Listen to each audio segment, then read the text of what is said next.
Brought to you by Agilus Diagnostics.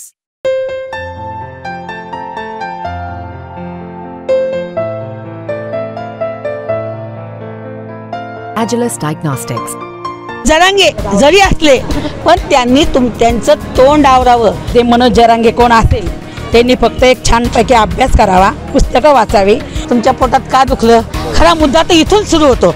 तुमच्या पोटात दुखायला लागलं, तुम्ही इतक्या वर्ष तुमच्या प्रॉपर्ट्या होत्या, तुमच्या जमीन जुमला होता, त्याच्यावर मजा हा सगळं हे केलं, तुम्ही मस्तपैकी आयुष केली. राजे शिवाजी महाराजांनी कुणाचा सन्मान केला, कुणाला आदर दिला, तो त्यांनी लक्षात घ्यावा. कोणत्या कॅटेगरीत टाकावं हाच पहिला प्रश्न येतो. स्वतंत्र घ्यायचं ना, त्यांनी स्वतः मांडायचं, सरकारला मांडायचं, त्यांचं आरक्षण स्पेशल घ्यायचं ना. आमच्या आरक्षणाला धक्का न लावता त्यांनी आरक्षण घ्यायचं. आज तुम्हाला सुचलं आरक्षण का हो? मागची इतकी वर्ष का आरक्षण सुचलं नाही? तरी जर समोरच्यांची जर मागणी जर असेल की आम्हाला ओबीसीतूनच आरक्षण पाहिजे, तर हे आम्ही होऊन देणार नाही. देणार नाही. ओबीसी हे आमचं आरक्षण आहे. हे याच्यामध्ये हात घालायला कोणाचाच अधिकार नाही. कोणत्या भाषेत बोलावं ही पण भाषा आमच्याकडे कमी आहे. आणि विनाकारण उपोषणाचे नाटकं करून लोकांना गृहीत धरू नये. कुणबीचं पहिले टाकणी लिहायचे, अगोदर जे हो सर्टिफिकेट टाकणी लिहायचे, आता तुम्ही त्याला टाकला खोडून आणि आता पेनाने लिहिताय ओबीसी कुणबी म्हणून. काय म्हणावं तुम्हाला? ओबीसी आरक्षण बचाव आमरण उपोषण जे आहे ते 10 दिवस चाललं आणि हे 10व्या दिवशी हे उपोषण जे आहे ते आज स्थगित झालेलं आहे. या ठिकाणी शिष्टमंडळ आलं होतं सरकारचं आणि त्यांनी आपल्या मागण्या ज्या आहेत, ओबीसी समाजाच्या ज्या मागण्या आहेत ते लवकरात लवकर पूर्ण करू असं म्हणत 2 मागण्या आम्ही मान्य केल्या असं सांगत हे जे उपोषण आहे हे काही काळाकरता स्थगित झालेलं आहे. आपल्यासोबत या ठिकाणी काही महिला भगिनी आलेल्या आहेत, आपण त्यांच्याशी बातचीत करणार आहोत. आई, काय सांगणार तुम्ही? आज या ठिकाणी शिष्टमंडळ आलं होतं, काय तुम्हाला मागण्यांचं आश्वासन दिलं आहे, काय सांगितलं सरकार? जे आश्वासन दिलं आणि जे साहेब आज आले भेटायला, मंत्रिमंडळाचे जे काही शिष्टमंडळ आलं आणि त्यांनी भेटलं आणि हाके साहेबांनी त्यांच्या विनंतीला मान देऊन जे शासनाने ज्या मागण्या मान्य केल्या.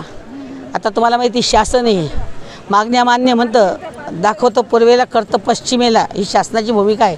पण त्यांनी ज्या आज मागण्या मान्य केल्या त्याची अंमलबजावणी झाली पाहिजे. अंमलबजावणी आणि आज हाके साहेबांनी सरांनी ऐकलं शिष्टमंडळ आणि उपोषण सोडलं, म्हणजे त्यांच्याबद्दल धन्यवाद. त्यांच्या भेटायला चाललेलो होतो आम्ही आज योगायोगाने मंडळाला. दुसरा राहिला आरक्षणाचा प्रश्न. आरक्षण आजचं एक सर VP सिंग ज्यावेळेस पंतप्रधान होते त्यावेळेस आरक्षण दिलं आणि त्यांनी पंतप्रधान पद सोडलं. त्यासाठी राहिले डॉक्टर बाबासाहेब आंबेडकर. यांनी संविधान लिहून ठेवलं आणि तुम्ही पुन्हा ते संविधान बदलायला चालले. आता एक सांगा. आता व्हायरल झालेलं कुणबीचं पहिले टाकणी लिहायचे, अगोदर जे हो सर्टिफिकेट टाकणी लिहायचे, आता तुम्ही त्याला टाकला खोडून आणि आता पेनाने लिहिताय ओबीसी कुणबी म्हणून. काय म्हणावं तुम्हाला? कोणत्या भाषेत बोलावं ही पण भाषा आमच्याकडे कमी आहे. ही पण भाषा कमी पडती. पण मला असं म्हणायचं, तुम्ही माणूस आहे, तुम्ही धनदाडगे, आज तुम्हाला सुचलं आरक्षण का हो? मागची इतकी वर्ष का आरक्षण सुचलं नाही? तुमच्याकडं सहकारी सोसायट्या सगळं सहकार तुमच्याकडं, सगळं टोटल तुमच्याकडे. त्यावेळेस ह्या बाकीचा जो समाज मरत होता तुमच्या दारात चपला काढून अण्णा अण्णा दादा दादा नाना करून बसत होता, त्यावेळेस तुम्हाला यांना इज्जत द्यायला तेव्हा तुम्हाला काय झालं होतं? तुम्ही ते तर दिलं नाही. आणि आता इतके तितके लेकरं शिकून सगळं कळायला लागलं, कळायला नंतर ते वळायला लागलं. आता ते म्हणायला लागले की मला अधिकार पाहिजे, आमचे गरीब लेकरं शेतकऱ्याचे सगळे त्यांना अधिकार मिळायला लागला. तुमच्या पोटात का दुखलं, खरा मुद्दा तर इथून सुरू होतो. तुमच्या पोटात दुखायला लागलं. आतापर्यंत तुम्हाला माहीत होतं, नाना झाला, नंतर आबा झाला, नंतर काका झाला, नंतर मामा झाला, ही खानदानी तुमची आणि आम्ही आमचे तुमचे बांधलेले होतो. पाटील जे म्हणेल ते पूर्व दिशा. पण आज जर पाटील समजला लोकांना आणि पाटलाच्या अगेन्स्टमध्ये जर लोक उभे राहिले, करा ना सहकार्य. अरे तुमचेच आम्हीच तुमचे एका गावगाड्यामध्ये आपण सगळेजण एकत्र मिळून राहतो. आणि मग का तुझा भाव करता? स्वार्थ आला, मतलब आला तर आम्ही तुमचे नसता, आम्ही तुमचे कोणीच नाही का? खरा हा मुद्दा कळीचा आहे सर, आणि हा त्यांनी समजून घ्यायला पाहिजे.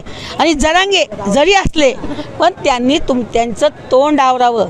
परमेश्वराने चांगलं तोंड दिलं, त्यांनी चांगलं बोलावं. कारण की आपण मराठा आहे आणि आज राजे शिवाजी महाराजांनी कुणाचा सन्मान केला, कुणाला आदर दिला, तो त्यांनी लक्षात घ्यावा. मला असं वाटतं की त्यांच्या जे बोलत असेल ना ते यांना कोणत्या कॅटेगरीत टाकावं हाच पहिला प्रश्न येतो. आणि दुसरी गोष्ट, हे करत असताना एक मिनिट, कुणीही बोला, कुणीही करा, तुम्ही काही करा, काही बोला, बोलण्याचा अधिकार सगळ्यांना, व्यक्ती स्वातंत्र्य आहे, आपण लोकशाहीत राहतो, पण बोलताना तारतम्य पाळावं, वयाचं पाळावं, मानाचं पाळावं, सगळं पाळावं.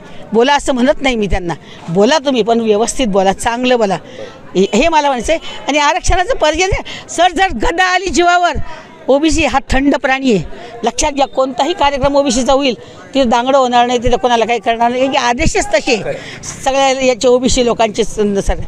पण जर आम्ही जर शांततेने राहतो, याचा अर्थ तुम्ही आम्हाला शांत समजू नका.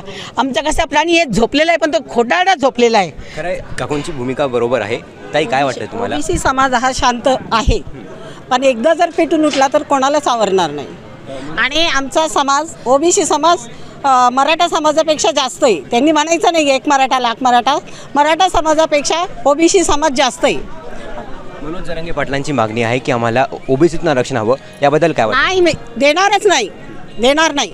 ओबीसी हे आमचं आरक्षण आहे, हे याच्यामध्ये हात घालायला कोणाचाच अधिकार नाही.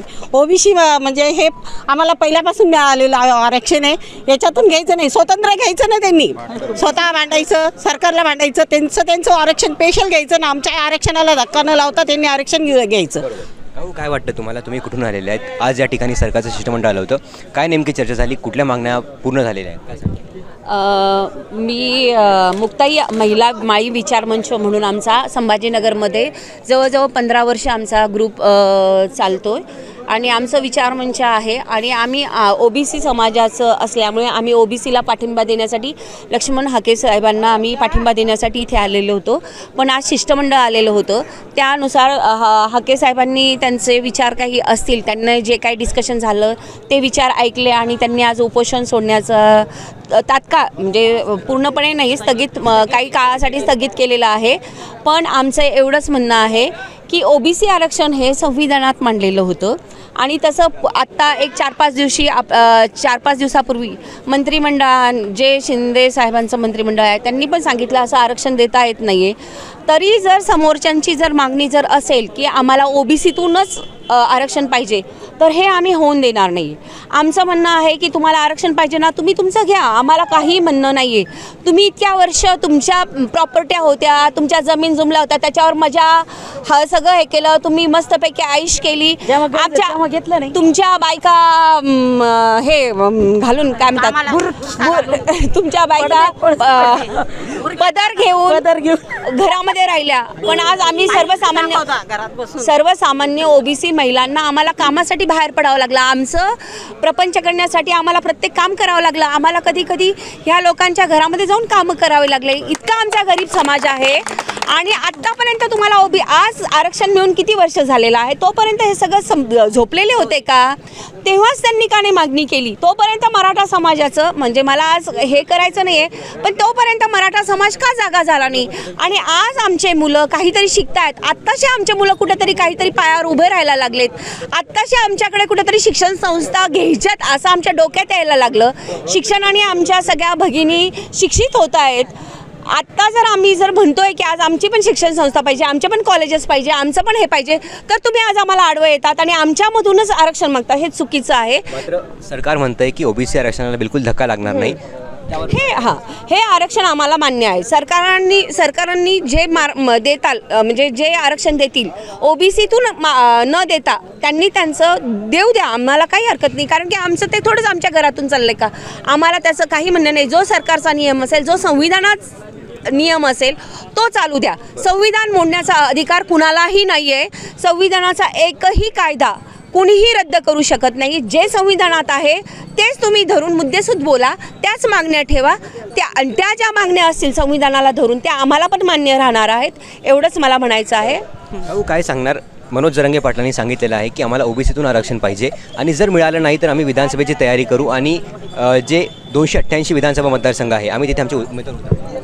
माझं एकच म्हणणं आहे की ते मनोज जरांगे कोण असेल त्यांनी फक्त एक छानपैकी अभ्यास करावा, पुस्तकं वाचावी. उगाचच कुणाच्याही मागे राहून कुणी आपल्याला पाठिंबा देईल असं करून सणे उभा राहू नये आणि विनाकारण उपोषणाचे नाटकं करून लोकांना गृहीत धरू नये. माझं एकच म्हणायचे, हक्काचं ओबीसीचं पहिल्यापासून जे आरक्षण आहे त्याला कुणीही धक्का लावू शकत नाही. एवढंच नाही, जे सरकार म्हणताय सरकारने तेवढं लिखित देऊन टाकावं आणि हे काम संपवून टाकावं. कारण जे करेल ते सरकार करणार आहे. सरकार पण जरांगेला गोल गोल घुमवत आहे, काही इकडनं काही तिकडनं, ओबीसीला पण तसंच करत आहे. पण माझं तर एकच म्हणणं आहे की ओबीसी आरक्षणाला धक्का लागणार नाही आणि सरकार पण ओबीसीला सहकार्य करतील एवढीच आमची इच्छा आहे. ओबीसी एकच पर्व, ओबीसी सर्व. जर सरकारने भूमिका बदलली तर ओबीसी समाजाचा नेमका पुढची दिशा काय? हो, तो जर जेव्हा सरकार त्यांची भूमिका बदलतील तेव्हा शब्द सांगायची गरजच नाही. काय होईल त्या परत मीडिया या आणि बघा ओबीसी समाज काय करते. एकच पर्व. एकूणच आपण या ठिकाणी पाहू शकतो, आज जे उपोषण आहे हे स्थगित झालेलं आहे. सरकारने आमच्या मागण्या मान्य कराव्यात. मागण्या जर मान्य झाल्या नाही तर ओबीसी समाज काय करेल हे आपल्या कृतीतून दाखवेल, अशा ज्या प्रतिक्रिया आहे त्या या ओबीसी महिलांनी दिलेल्या आहेत. गौरव साळी, मुंबई तक, वडीगोद्री.